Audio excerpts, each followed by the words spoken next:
Hello, good evening, everyone, and thanks for joining us. We really appreciate you coming here online with us on the backside of the documentary, and we appreciate you taking the time and the interest in the doc itself, and to be here with us tonight. We've got a few of the folks who have been in that program, we just were in the program. Carol Becker is with us here from the Minneapolis Times, Pat Garofalo, former member of the Minnesota House. We have Don here, Samuels, who's been around for a long time and in many roles on the Democratic side, and Jim Rubin as well, from the developer here in our program. And I think I didn't ask everybody if this was okay, but I think this is okay. We have a couple of Republicans here and a couple of Democrats here, and that's in keeping with the idea that this is really not a partisan problem. It is a problem of the cities, and it's a problem of the state, and there's some just issues that we want to work on. One note for viewers at home, you have our site up, obviously. You can also get it on your phone. You'll find at the bottom of the scroll on your phone, there's a silver looking box. You can submit a question that way. You can also, there's a QR code on your screen at home, and you can look at that as well, and submit questions that way. Just for starters here out of the gate, I mean, you guys just saw this yourselves for the first time. You've been with me, some of you, for very long, and some of you are relatively new. But I'm curious, any key takeaways or thoughts just on the backside of this, and then we're going to get to the audience right away. Pat, I want to start with you. Can I do that? You can, certainly. Okay. I think as someone who's was born in Minnesota, lifelong Minnesotan, I just keep watching that, and this one thought just keeps coming to my mind over and over, and that is that, like, we can do better than this. Right? I think about the strengths of what Minnesota has, those strengths being that historically we've always done a better job of working together better than we have in other places, right? We've cooperated, we've competed, we've cooperated, we've shared ideas, and we've been better problem solvers than other places. And we've clearly lost that ability, right? You cannot look at these metrics, identifiable metrics, whether it's wealth migration, decay in public education, decay in public safety. You can't look at these metrics with any other basis of fact and without acknowledging that we're just not doing a good job working together, and we need to do a better job of that. But I think that the second thing that comes to mind as I kept watching this is I kept wondering how many people are still going to insist on a strategy of denial. How many people are still, despite all the data, despite all the facts, despite all that evidence, how many people are going to refuse to debate the causes, engage in a good faith effort to solve the problems, and instead will lean into an argument of denialism and claiming that these aren't problems or they're exaggerated? And that's the part that that's the kind of part that dispirits me. But I still lean back into my, as you say at the end of the broadcast, lean in. I still lean into the Minnesotan in me that believes that if we work together, it doesn't have to be this way, that we can do a better job. Thanks. How about you, Don? Well, you know, I think my wife and I moved into North Minneapolis during tough times because we wanted to get involved in the community and work with our neighbors to make things better, because we believe that collaboration, that honest appraisal of the reality of the environment can lead to transformation. And interestingly, that's what we need now for the whole city. And we knew that we had a brain drain on the north side, that when one child in a family of 3 does well, they don't come back because they don't want to raise their children on the north side. So that's been happening there, and now it's happening in the whole city. And it's time for us now to develop some radical optimism and some understanding of the realities, and admit to and accept the realities and of what we're dealing with in terms of crime and in terms of the relationship between economic development and crime. Economic development cures crime, and crime cures economic development. And so we need to understand that and now begin to move towards a holistic solution rather than immature perspectives and solutions. How about you, Carol? I thought it was great to see the whole story put together so holistically. I think so many people just see a small piece of it, but to see all of it fit together, jobs and crime and kids and families, I mean, to have the whole thing together so you could really see that it isn't just one thing in one area, but it's all knit together and it's all affecting the other pieces. And we've got to work, as you were talking about working together, but it's working together in all of these different sectors to bring change. It isn't just one. I mean, I think crime is foundational to everything else, that we have to solve that problem. We have to stop accepting drug dealers and drug use on our streets as just an okay given, and the crime, the violence that comes with it. But all these other pieces have to come along too, whether it's education or our transportation plan or our economics plan or it's a regulatory environment. It all needs to come together in a way that it isn't right now. How about you, Jim? Sure. Great. It was good. It paints a pretty accurate picture. But one thing I think it's important to point out is that I've been doing this 30 plus years. I have a property in both Minneapolis and St. Paul. And for the first, whatever it was, 25, 26 years, every year in year, it was great. It got better and better. It was everything functioned properly. And now, since 2020, clearly something has changed, right? Because a lot of the issues we're talking about are new in the last few years. So something has changed. And my space is very inner city affordable apartments. And it's a little bit of the canary in the coal mine, because when problems start to happen, my tenants will feel it first, whether the economy gets hit or crime. When things happen, my tenant base feels it. So we saw this very, very early on. We felt the pain since 2020. And I think that's important, is for people to understand that, yes, something is amiss, something is off. What is it that's so off in the last 5 years? What has changed from the previous 25 years? What happened, what changed? And I think that's gonna be an interesting part of the dialogue, is to figure out what changed and how to get back on track, how to get us back working together, right? You've worked with the city, I want to say more than most. Well, you have as well, of course, over the years. But how do you, I mean, I think you were very clear in the storyline here of getting this pretty squarely focused on, this is really about the impact of a socialist city council. Is it that strong in reality? Am I just perceiving it that way? No. Well, again, that's why when you go back, what changed approximately 5 years ago? So that's when you had this concept, this socialist concept come in. And socialist is a tough word, because it's not so much socialist, it's more of the people that get elected and what is their platform. I'm not sure what to really call it. Socialist is one thing we refer to. But yes, if you look at the platform of the people that have been elected, with the anti-police, anti-capitalist, all the things that were mentioned in the film, that there's been a number of people with that that philosophy, that platform, that have been put in positions of power in various places within the city, but also within the state. And that's where a lot of these policies, that's where a lot of this harm is coming from. And yes, I see that in my work with Minneapolis. And part of what changed was we had a philosophy that said we are going to eliminate policing as we know it, and we are going to replace it with something new. And the solution is, if we just have enough social service programs and we offer these to poor people and these criminals and these folks, they will stop doing crime and we will not need police. And so for the last 5 years, we have had all of these drug camps, the drug dealers, the other crime, and it's like, well, the solution is we'll just offer them housing and mental health counseling and food and free medicine. And it's not working.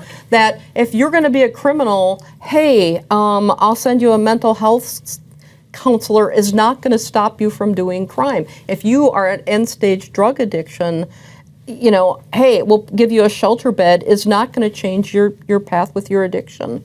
But this philosophy that policing is bad and we don't want police, and we don't want to incarcerate people, and we don't want to have consequences for bad behavior, has led us to this almost Wild West of crime and literally drug users all over Minneapolis on the streets, and you can drive around and see it.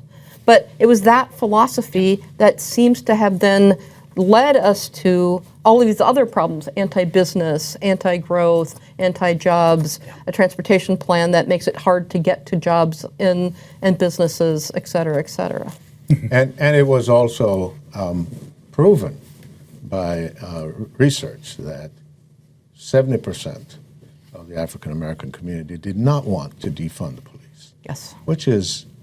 But there are people who seem to know better than the citizens themselves and the voters themselves. And that's how you get back to the whole election system and the voting process here in our very democratic community, that we're able to elect people that don't truly represent the opinions of the average voter. You know, Rick, one of the things that I thought kind of opened my eyes in the presentation you put together on this, and I know you put a lot of time and energy into it, is the number of people on the political fringes who are actively advocating for tearing things down. And they don't mean like they want to reform the system or they want to make changes or improvements. They truly do want to blow up and destroy the American experiment. They want to destroy our system of government, the means of production, how we interact with each other, even to the point of someone saying, this is when you come in from Lakeville to go visit Uptown, we don't want that. And these are restrictions, like advocating for people staying in their silos, advocating against the free flow of movement and capital, of investment. Like these aren't just fringe ideas. They're really a tear down. I use the term accelerationist. Like people think if things are bad, they want it to get worse quicker, so that they can have this replacement utopia. And that's the part that I guess to hear elected officials advocating for not a change, modernization, or reform, but tearing down the American system. That's some. To use my fancy Mankato State language, that's some scary shit. So it's kind of alarming. Yeah. We had some questions that are coming in. I want to call up one here now from the team.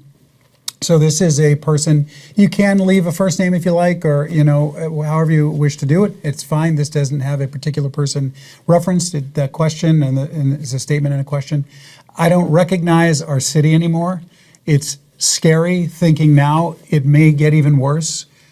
What can we do as individuals?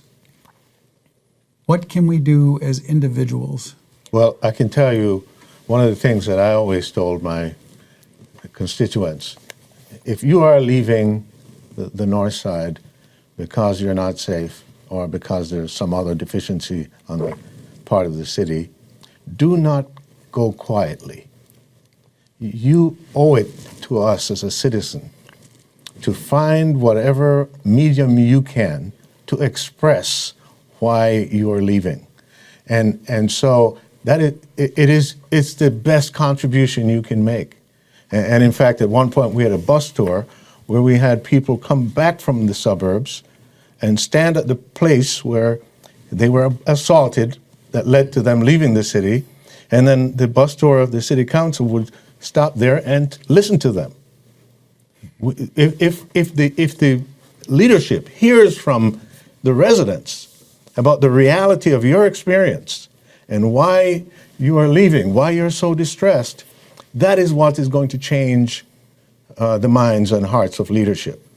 But if they can function naively within a bubble of secrecy or with some external influence from some professor somewhere on some coast, they can get away with that without input from the citizens. So we have to communicate. Don't go quietly. Don't go quietly. And if you're going to do it, get on social media and use that to amplify your voice. Right. Because a lot of what has happened is this organizing for the extreme fringes is on Twitter and on Blue Sky and on Reddit and lesser on Facebook. And you need to get on those tools. And we have this generational divide. I have all these older people who are like, I'm not on social media. But you have to master the media of the time. I mean, was it Jim Morrison said, whoever masters the media masters the mind? And if you're not there in that conversation, nobody's hearing you. And the council members that we saw today are all on Twitter. They're all on Blue Sky. And if you're not having in that conversation, they will not hear you, and they live in an echo chamber. And you can use those tools to amplify your voice. 90% of Twitter comes from 10% of the people who post. So just taking the time to get on one of these tools and voicing what you're seeing and what you care about, and getting on the feed of your council member so they start to hear you in the way that they hear you. I work with some of the business owners on Hennepin Avenue, and it's like they wrote a really heartfelt letter, put it in an envelope, and sent it on. And this other guy loaded up his tweet deck, so every 4 hours it would pound his council member's Twitter, which one of those got heard. But that means that people have to start using the tools of the day, as well as not being complacent anymore.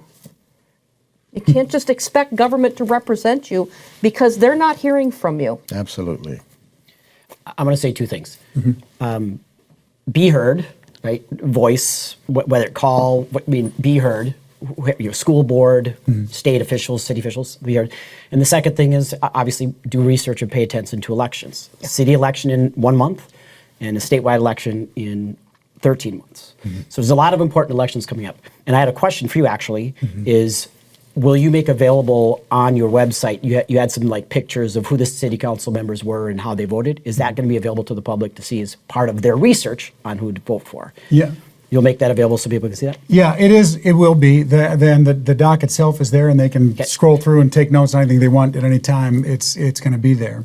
This is because it's important to understand that the word Democrat now means two completely different sets of agendas in Minneapolis. That's right. And one of them is what you would think is a traditional Democrat agenda, and the other one is a far left or socialist, because the socialists are also getting endorsed by the Democrats and are now under the Democrat label. So there are a lot of people who've been voting Democrat their whole life, and they think that they're just going to keep voting for Democrat when they don't understand these two very, very different agendas. And just because it says Democrat doesn't mean it's that old traditional Democratic agenda. And so people really do have to educate, because you can't be lazy about it anymore. That's right. That's right.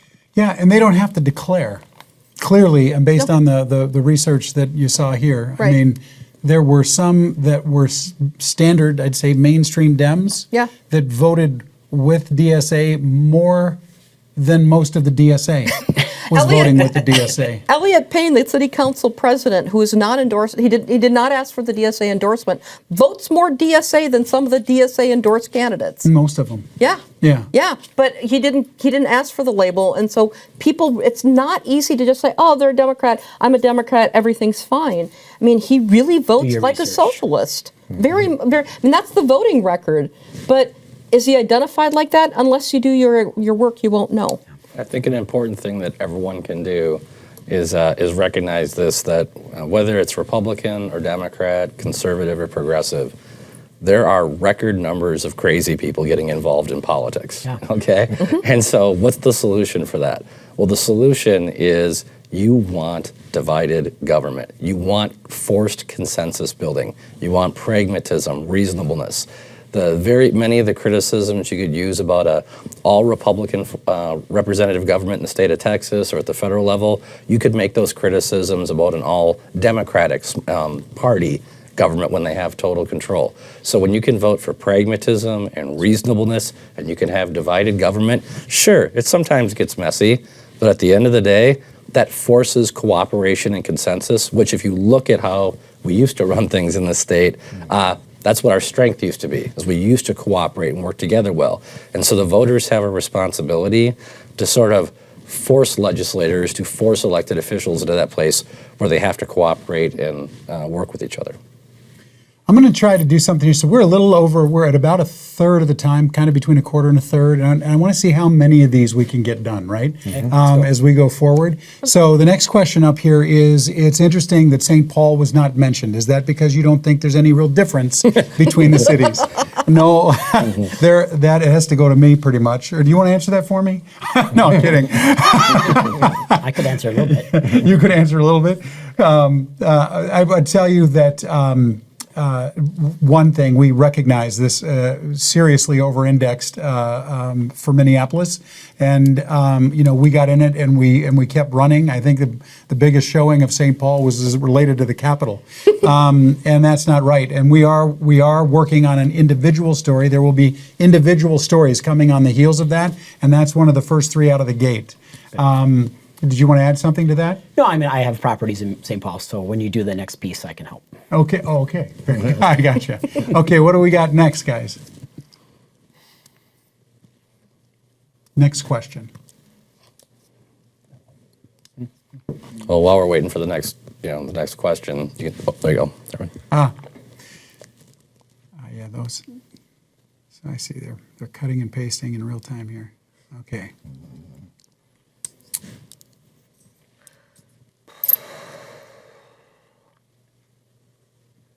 What about all the small businesses? Who wants to take a crack at that? You? My friend Nancy Ford runs a repair lair on 46. If you need a zipper fixed or are looking for affordable used outdoor gear, somebody broke into her place, stole $15,000 of stuff, and it was all over in the encampment that's right by her. The drug encampment. She's had people shooting up in her bathroom. She's had people literally walk in, and she's a small woman. People literally walk in, take things, and just walk out. And what is she going to do? Because they're then going to use it and sell it to buy drugs.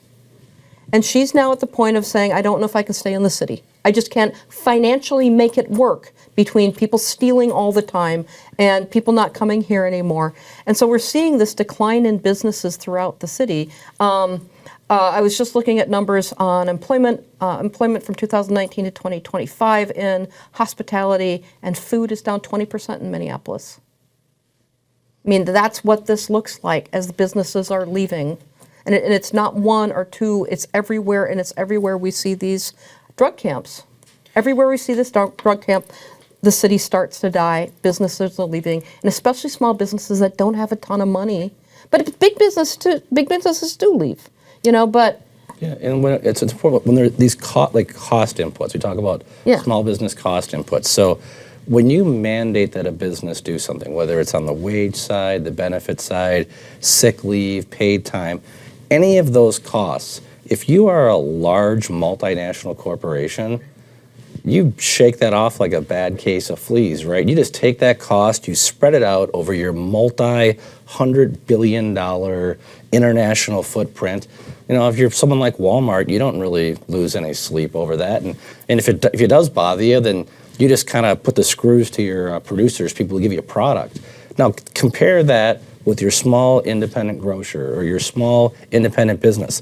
They don't have anywhere to shift these costs onto. So that means reductions in service, fewer hours, higher costs, which puts them on a further competitive disadvantage to business. So it's important that the public understand that there is no free lunch when you put these higher costs, as we've done in Minneapolis and St. Paul, as we've done in Minnesota. When you put these higher costs on the small employers, they're the first ones that are going to break from the burden of it. The big businesses, they don't, it's not as big of a deal to them. And that's something that if you're someone who's in favor of a more progressive, more equitable society, you don't want big. Okay, you don't want big business. You want to foster and develop those small businesses. Be aware of the trade-offs that are involved in these policies that have been enacted. And that is a big part of what you're seeing happen in Minneapolis and St. Paul. It's not a coincidence that these labor mandates that have driven up costs have put downward pressure on small business creation in both those areas. And small businesses are the most accessible, most vulnerable businesses. They tend to be on more affordable corridors where there is more affordable housing, where squatters would be more likely to squat, and where camps would be more likely to be set up, and where petty theft is most likely to prevail. And so small businesses are very vulnerable. They're very accessible. The storefront's right there. And you saw what happened on Lake Street, and that whole immigrant energy that was punished for taking the risk of opening a business and putting all of their mortgage into a business and all of their life's work into a business, and then just like that, they were gone. And so having a compassionate leadership at the city council that cares about this little guy, but doesn't care about the little guy with a business is illogical and irresponsible. Well, that's well stated. Well, what do you see as the solution to the law enforcement recruiting problem in Minneapolis? What's the solution to the recruiting problem? I'll tell you there's multiple solutions that can be implemented, Rick, but one that will definitely improve police morale, improve retention and police recruitment is you got to have a county attorney's office that charges people. Okay, so when you have career felons, people who have committed multiple violent crimes, and I don't know, officer goes out and arrests them, they put in the work, they do the job, they get them arrested, they provide the evidence, and then you got a county attorney's office that says, they're not going to even charge the individual, and they get a county attorney that's pressing their own agenda by saying that. I mean, imagine this. You find a convicted felon in possession of a firearm, but you're not going to charge it because the way the cop found it was they pulled them over for a traffic violation, which is now the new policy in Hennepin County. That is the very first thing. And by the way, that enforcing the law, we've seen this work in other jurisdictions. I was so happy to see you in your report talk about San Francisco. And here I am as a conservative talking about, look at San Francisco, but it really is true. Like, people in San Francisco have been able to retain their progressive values while recognizing they needed to make changes to how things were happening. And one of the biggest changes they made in San Francisco that has led to improvement is they are, in fact, prosecuting and charging people who the police have gone out. And that is there's other things that can be done, but that change alone would make a big difference in areas that are experiencing high crime. I want to add one. Yep. I deal in my business a lot with MPD and officers. And as Chief said it in the video, they're awesome. I mean, it's amazing their dedication, right? And they do great work. My problem is that I don't get enough of them, right? Mm-hmm. But what I've learned in working with them is it is very hard on an employee, i.e. an MPD, an officer, when the people that oversee you constantly talk about how you are the problem, how your profession is dysfunctional, how, and they name call, and they basically throw you under the bus. That is wreaking havoc on morale.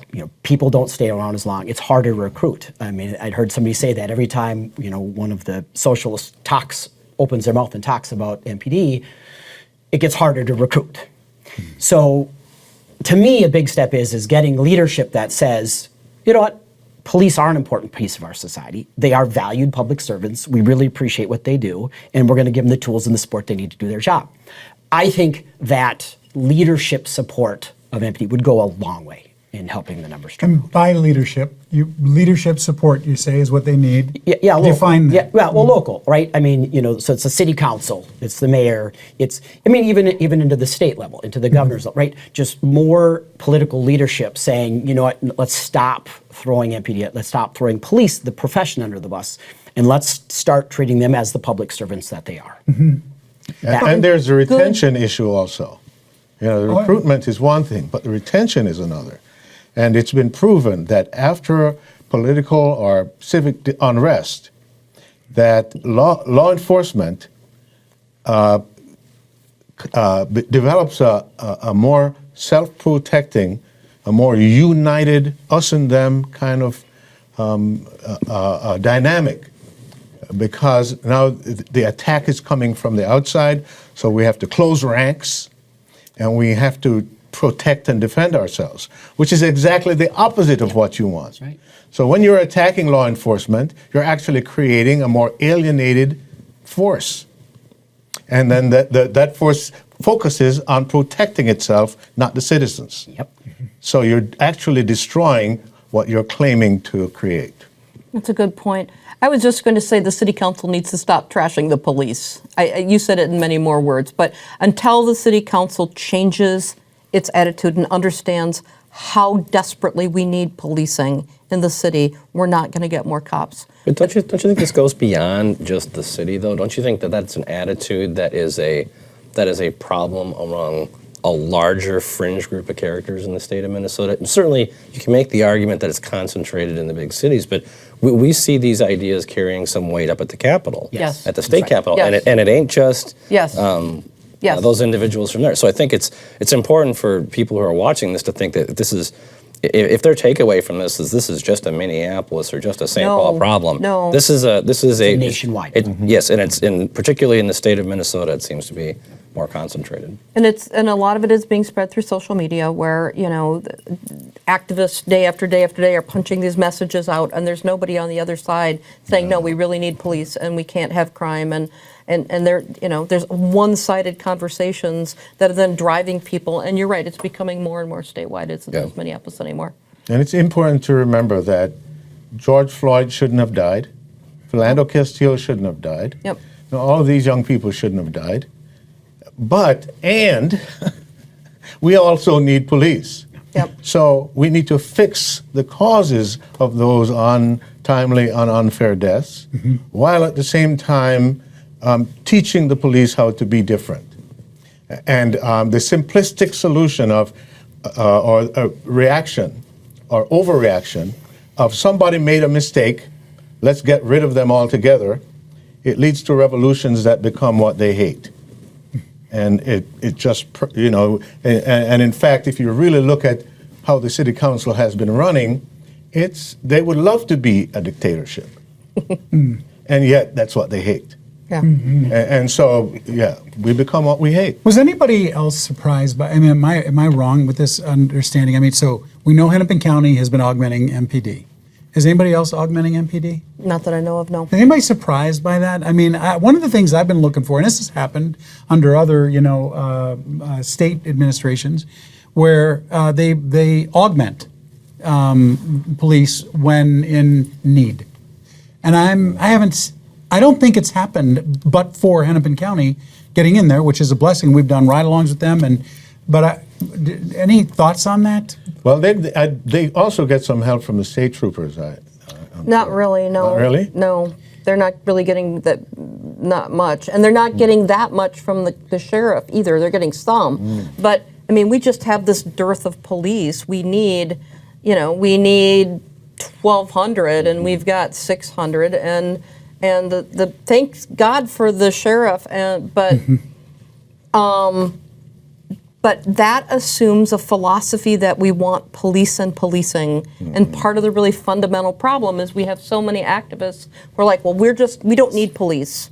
We just need more social service programs. And if we have crime, the problem is we don't have enough social service programs. So we're not going to ask for the National Guard. We're not going to ask for the University of Minnesota to hire more university police.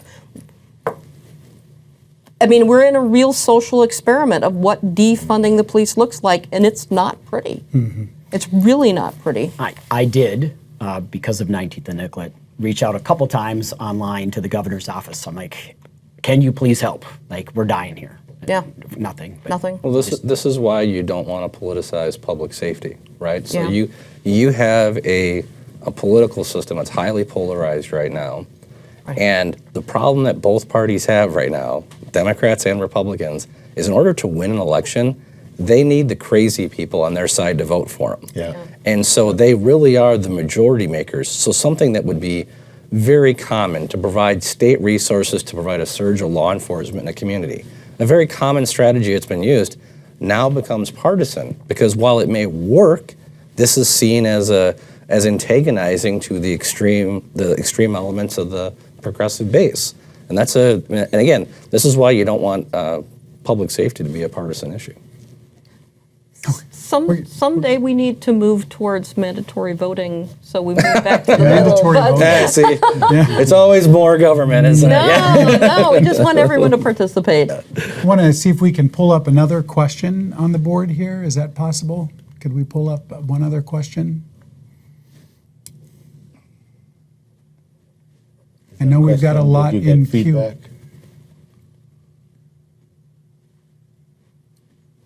Okay. Someone is asking whether we have feedback from the mayor of Minneapolis. We have had conversations, but not directly with the mayor's office in Minneapolis. We were very focused on this effort to reach out to once all the research was really advanced, to get a better understanding of what was happening at the city council, because it was very clear where the challenges were coming for the city based on the work that we had done. And just like we were trying to get to St. Paul and we were trying to get to other places in this, it was a matter of mainstreaming to the folks that we had right in front of us. And I'm looking for a question from the team in back.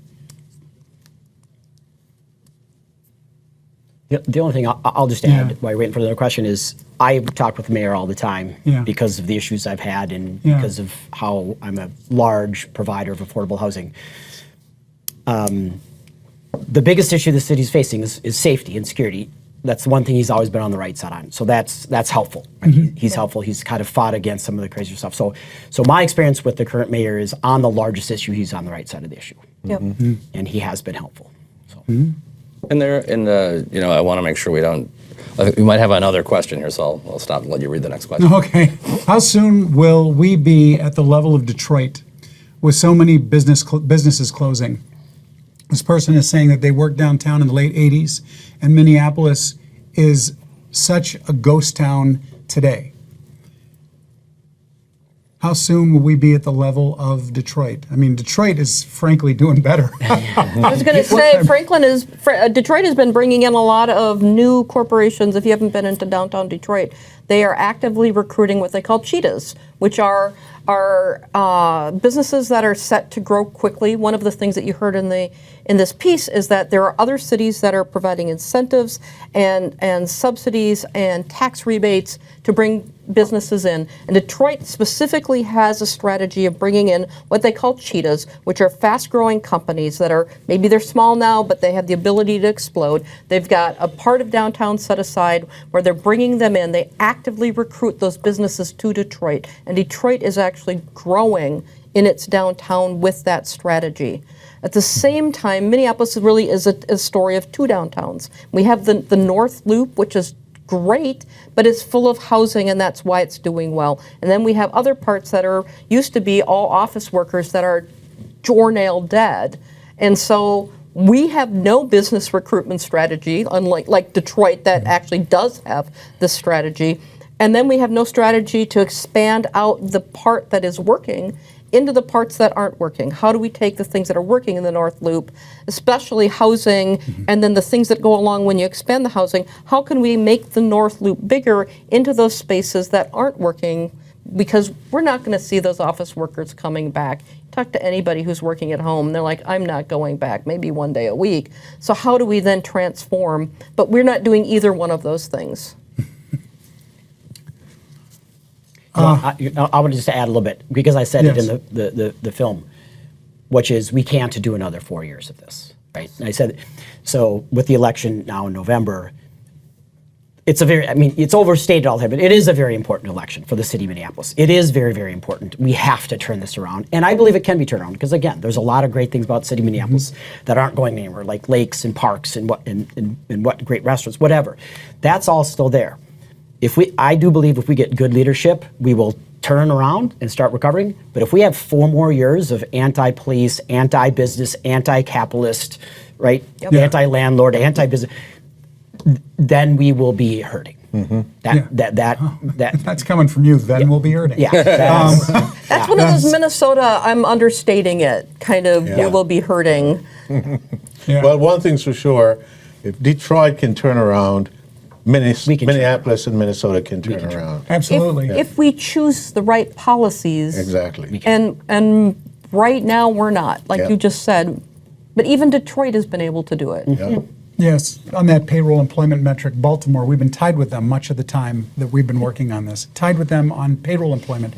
This is the first time, I think, in 25 years that they have not been in, more than 25 years, they've not been in the top 25 most crime-ridden cities.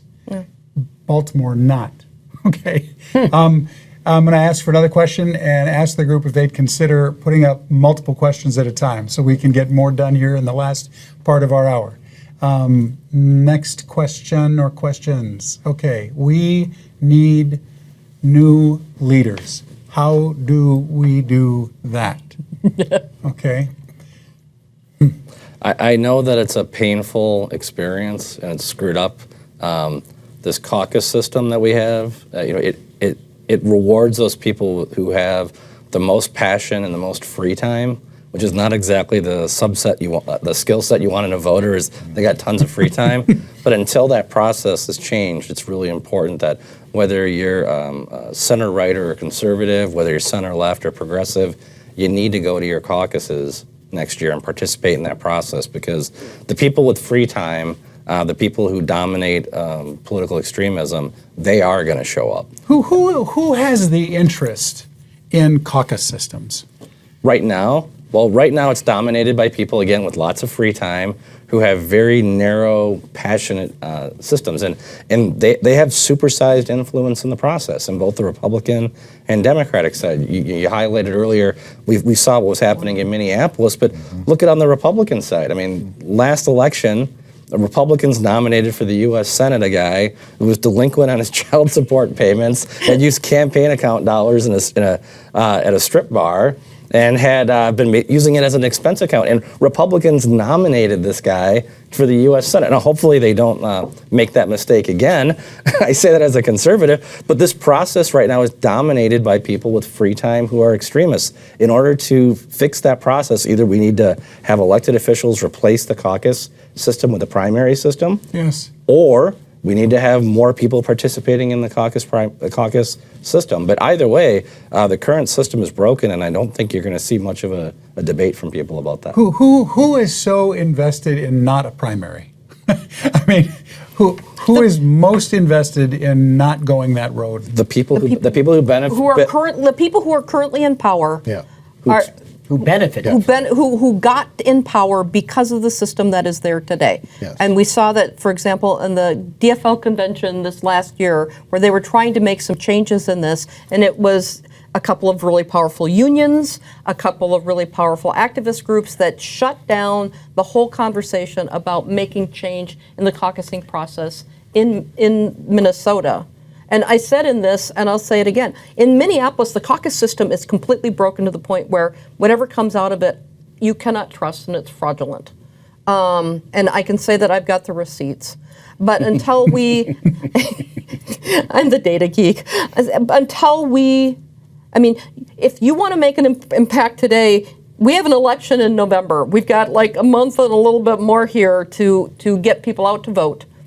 And that's the short term. If we don't change that, we're going to have 4 years of something that's going to kill the city. Yes. For the longer term, getting rid of the caucus system.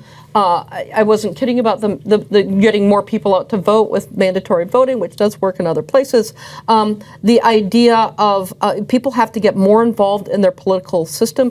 You can't just skate along anymore. You can't just skate along and think that, my people are going to represent my interests. We're the regular people.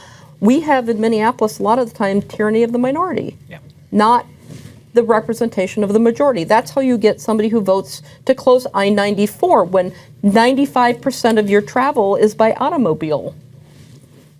This is an interesting one here. Outstate Minnesota looks at the metro and wonders what we can do to help. That's a great question. and also avoid spread of issues? How do we keep your issues from affecting us directly is basically what they're saying. The metro spreading to outstate Minnesota. But seriously, what a great freaking question. Outstate Minnesota looks at the metro and wonders, how can we help? Wow, who wants to take a first swing at that, really? Well, I tell you,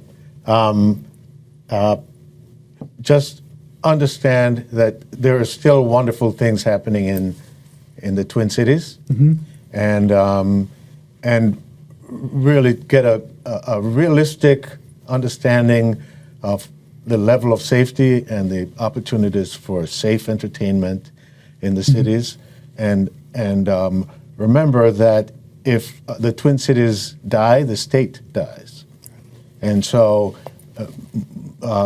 be active at the state level in making sure that the cities are governed well, and that our representatives are not stealing the day, but that we're all taking care of the Twin Cities together so that the whole state can benefit.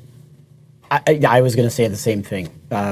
As Minneapolis or as the metro area goes, so goes the state. I mean, it's very an economic engine.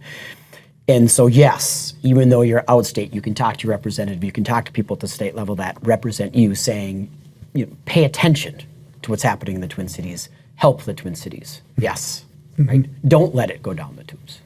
I'm an engineer. I work in Minneapolis. How do we know Minnesota's on the right track in teaching science and STEM in our schools? Well, we know they're not. We know that right now. And we can see this by what used to be Minnesota and what it is going forward. We're seeing this in terms of the NAEP, the National Assessment of Education Progress. This is the nation's report card. We've seen decaying results in Minnesota compared to other states. We can also see by where the flight of investment and capital is going. We are in a nationwide competition for people, money, investment, all resources, and it's very clear to see where this is going. People are investing in boom states like Tennessee, North and South Carolina, Utah, Georgia. An example of this is in the state of Georgia, when you got a small business, they have a navigator who will help put all the permits together for you, help streamline processing. They make it easy to make investments there. In Minnesota, we have navigators, but it's for people to get free health insurance that's paid for by the government. That's our definition of a navigator. And so when you see these investments, you can see that businesses will gravitate to where the most highly educated, most productive workers are, and where you're going to have the easiest ability to deploy capital and make investments. And that's what those reasons right there. You combine those factors, it's very easy to see where you're having highly skilled, educated systems producing workers. Very easy to say where it's easy to get things done. And right now, Minnesota, we're stuck in the mud, and we need to improve all those things. How about elections only in even years? And a viewer wants to know when Carol is going to run for mayor.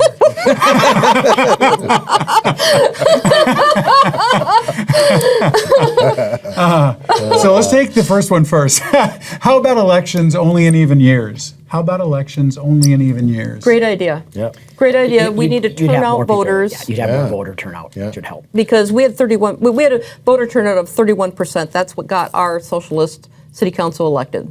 And until we turn that number way higher, we're going to continue with what we've got. So absolutely, that would help. Yeah, this whole concept of whoever shows up kind of gets to rule the day or make the decision, we have to get beyond that and say we want the highest level of participation. Yeah. You don't have to work your way to figure out and nuance the system so that you can game the system or get a foothold with your minority to dominate the majority. It is in everybody's interest if we have a engaged citizenry, and so we have to do all we can to make that happen. Yeah, and there might be more appetite for it if it wasn't every year, right? Well, and the more voters, the more we get pulled back into the middle. Yes. And that's really the dilemma. And you had pointed that out earlier. The lower the turnout, the more extreme government we get. And so that would be a great idea. Yes. Anything that will turn out more voters. But I will remind you that there are elections on even years for Yep. a lot of things, like Hennepin County Attorney right? Yep. So there's a lot of important elections that do happen on even years also. Right. But that also, part of that was also the endorsement process, which we talked about, that also causes problems. Yeah. Next question. We didn't answer about her running for mayor. Running for mayor. Move on to the next question. Next question. Seriously. It's too late for me to register. Call me in 4 years. So we got a fan of the documentary. The minority is ruling the majority in this state. How do we change this when from the governor to the legislature this radical agenda is being pushed? We screamed at our televisions as we watched the cities burn with no leadership step in. Yeah, and again, I think I'll go back to what I said before, and that is that Minnesota's secret sauce, our competitive advantage historically, has been our ability to work together. And as the nation has become more polarized and it's become more tribalistic in its politics, that's done more damage in Minnesota than it has in other states. And so really, from a voter standpoint, what's important, citizens need to reject tribalism, extremism, and polarization. And the answer to that is divided government. And I know it's at the federal level, my Republican friends will be mad at me when I say this, but I think the nation would be better off if we had divided government at the federal level. And at the state of Minnesota, we have, the barest of divided governments. Now the House is tied 67-67. The Senate has the Democrats have slim majorities, but we are better served by having a mosaic of ideas working together than this sort of majoritarian rule, one side crams their agenda down the throat of the other side. That just does not work for Minnesota, and it should be opposed at all costs. This is one, that is right in your house. How do you address the homeless encampments in the city for long-term solutions? The first answer is we don't call them homeless encampments. The first answer is because these are drug camps, they are centers for drug dealing, and they are centers for drug using. A large number of the people who are in them are not homeless. And we first have to label what it is, that these are drug camps and drug users. And we have accepted, if you are caught on the street using and you have drug paraphernalia on you, it's a ticket. In fact, it's a ticket less than if you were urinating in public. We have accepted this. So if we first call it what it is, that these are drug camps and drug users and people that are at end-stage drug use and are unable to take care of themselves anymore, that we need to involuntarily commit them to treatment or arrest them and get them into drug courts. They can be sentenced to treatment. If you drive the city, as I did on Sunday morning at 9 o'clock, we treat dogs better than these human beings. We would not leave a dog on the street to sit there dying, and yet we say, no, but hey, that's okay. These people will let them sit there. And then the second thing we need to do is we need more police to rain hell down on the drug dealers. We need to not make it comfortable, not make it acceptable to deal drugs in our city. Those are the two things. But until we admit that these people are unable to take care of themselves and they deserve humane treatment, if it's in a secure setting until they're able to deal with their addictions, great, but we cannot leave them on the street. And if we can deal with that, that's the linchpin to everything else going on in the city. Next up, what's the number one issue we can do something about today? Prioritization, eh? What's the number one issue we can do something about today? It's accountability. It is accountability. And to live in a high-trust society, you have to have accountability, whether it's in a professional sense, a public safety sense. There has to be accountability for those who stray from our rules and our laws. Without accountability, you have anarchy, and that's the root of a lot of the problems we're having. Yeah. Right, and so again, I know it sounds strange for a conservative to say this, but look at the changes they've made very quickly in San Francisco. It starts with accountability, right? It's being able to reopen the stores, get the merchandise out from behind the glass, be able to have music festivals and events so people feel comfortable coming out to the downtown San Francisco area for a very vibrant cultural scene. All those things can happen in Minnesota as well, but it has to start with accountability. Subscribe to a newspaper. I'm going to say, if you want to do one thing today, educate yourself. And it is not whatever you're reading on Reddit. It's not what you're reading on Facebook. Find some professional news so you understand what is going on. Because once you start to understand it, you're going to get engaged. So if you were going to do one thing today, you're going to do one thing for me today. Get and subscribe to some news source somewhere so you can start to understand, because you will start to take action once you understand. Jim, I'm going to ask you to actually read this question and answer it. How about that? Do we have too many vacant high rises in Minneapolis and St. Paul? Is this related to high rents? Do we have too many vacant? So I'll just answer more. Do we have too many vacancies? There's a lot of ways I can answer it. So generally speaking, equilibrium is when you have a vacancy of apartments of 5%. That's generally considered equal kind of power influence between the landlords and the tenants.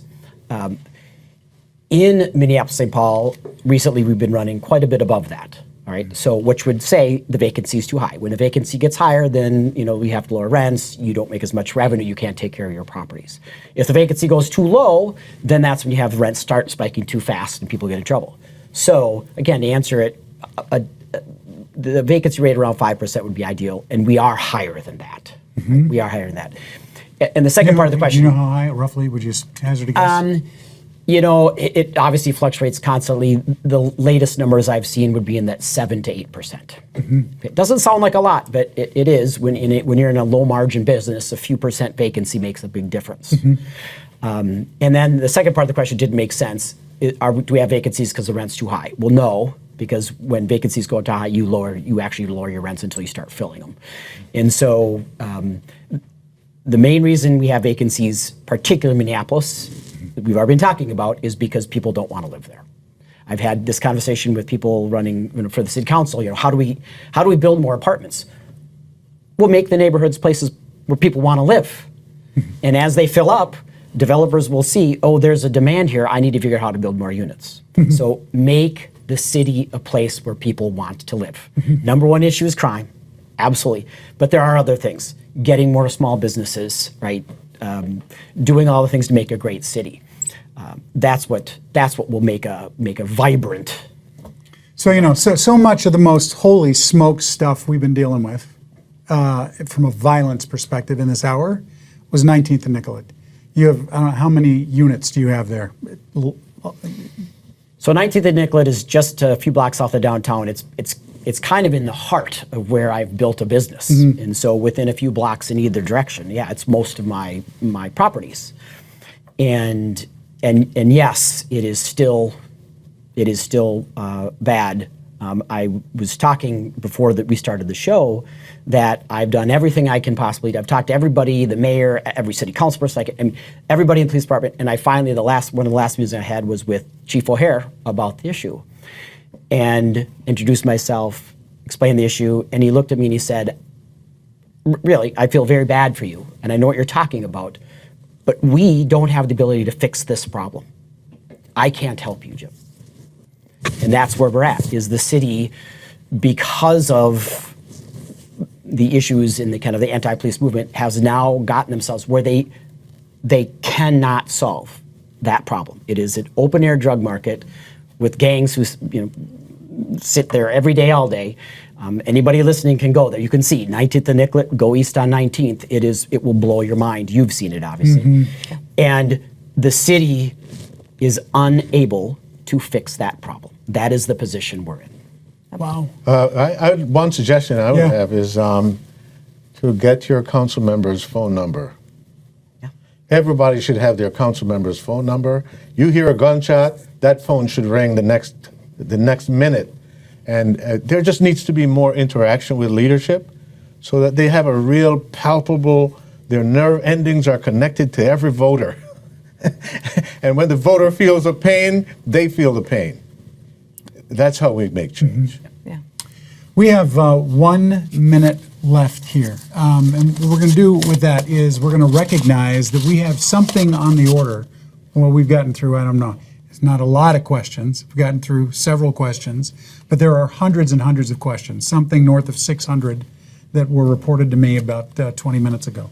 Okay. And we're going to figure out ways that we can tackle those questions. I may rope in all these folks and some more on the answers, and we're going to get them out to you. PrecariousState.com is where you're going to find ongoing stories in this regard and more information on what's happening here. And in the near term,